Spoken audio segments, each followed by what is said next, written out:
Hi everyone, welcome back to Extra Innings with Bob. Well, it's in the book. The first game of the 2024 World Series, and it was sensational. It ended with a roar, believe me. Dodger Stadium, Dodgers over the Yankees with that walk-off home run by Freddie Freeman in the bottom of the 10th. There have been 62 walk-off homers in the World Series history, 3 when the team was trailing, one by Joe Carter in 1993, one by Kurt Gibson in 1988, and now Freddie Freeman in 2024. Now this Grand Slam was the first in history where the team was behind. So if you were watching history, believe me. 63% of the teams that win the first game of a World Series go on to win the series. So we'll have to see how this works out. So this game last night, Jack Clarity started for the Dodgers, and there were 5 relievers that came in, and the win went to Blake Trinan, the winning pitcher for the Dodgers. Garrett Cole started for the Yankees with 5 relievers, and the loss went to Jake Cousins. New York had 10 hits, LA had 7. Left on base, New York had 11. The Dodgers had 4. Home runs besides Freeman's was New York, Giancarlo Stanton. Pinch hitters, there was 1 in the game, and pinch runners, there were 2. There were 3 doubles and 2 triples. Strikeouts. New York struck out 13 times. LA struck out 4. At-bats. New York had 40 and LA had 33. Now what I want to do is compare that game to the 1952 game. In the previous edition of Extra Innings, I went into great detail about that, but that game was it was played on October 1st, 1952. A Wednesday. It was won by Joe Black, a sensational young rookie. I think he was Rookie of the Year. And he went the full distance. He went 9 innings. The loser was Allie Reynolds, who did get relief by Ray Scarborough. Gil McDougall hit a home run, and a pinch hit by Rocky Nelson and Gene Woodley. They'd pinch hit. They didn't hit home runs. So that was 1952. Now I want to tell you about my recreation of that game in 1952, which was also won by the Dodgers 5-1. This is on 3-9 Baseball. I played it yesterday.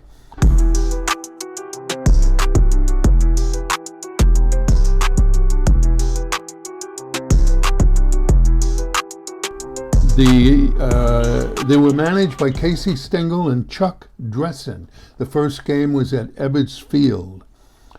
So the loser was Allie Reynolds, as I mentioned, and the winner was Joe Black. Duke Snider hit a triple in my game, as did Pee Wee Reese. Joe Black walked and hit a home run, a pitcher. So they also had 29 come to the plate, the Dodgers, and 5 hits. The Yankees had 30 come to the plate with 8 hits. The Yankees used 3 pinch hitters and 1 reliever, and the Dodgers used 1 pinch hitter, Rocky Nelson, and 3 relievers. I tend to use relievers in 3-9 baseball in the 7th, 8th, and 9th inning. Even if the starter isn't in trouble, I just got into that habit of bringing in a reliever in the 7th. You get 3 relievers, so I use them in the 7th, 8th, and 9th. In that game of 3-9 baseball, Mickey Mantle went 1 for 3. You know, and they always say if you get 7 outs out of 10, you're doing great. In Tony Gwynn's case, sometimes it was just 6 out of 10 that he got out. But I had the pleasure of sitting next to Jerry Coleman one time at a fundraising dinner, and we talked about Mickey. I asked about him, and he recalled how he arrived as a young rookie with a cardboard suitcase, 19 years old, shy, but he was sensational. And many have said if he didn't injure his knee, he would be one of the greats of all time. In 1949, might have been in the World Series, he was playing right field. DiMaggio was in second. The ball was hit to right center.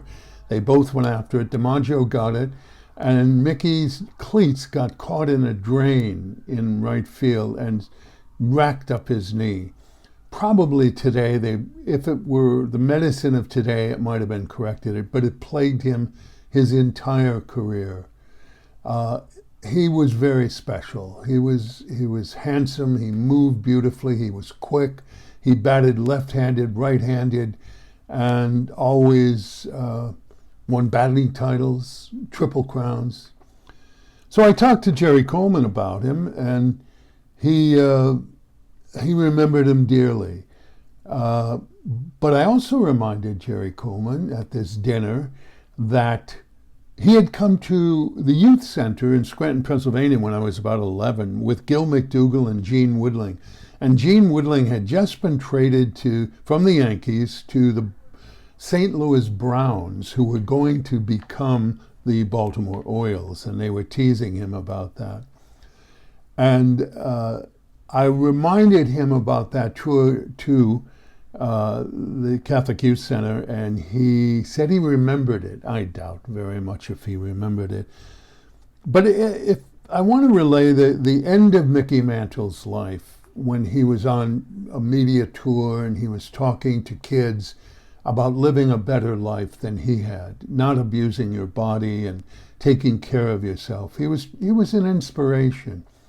But he also admitted something, and he brought this out himself, that he looked at his 18-year career and he looked at his stats and saw his at-bats. And then he subtracted his hits from his at-bats, which meant the remaining number was outs. And he divided the outs that he had over his 18-year career and divided by the average number of at-bats per year that he had. And he came up with the figure that he was 0 for 7 years. So, remind youngsters who you might know who are playing the game, you get out 7 times, you're doing okay. You're doing okay. I mean, Mickey Mantle's in the Hall of Fame and will always be remembered by the Yankees. So, get ready for tonight's game. See you tomorrow.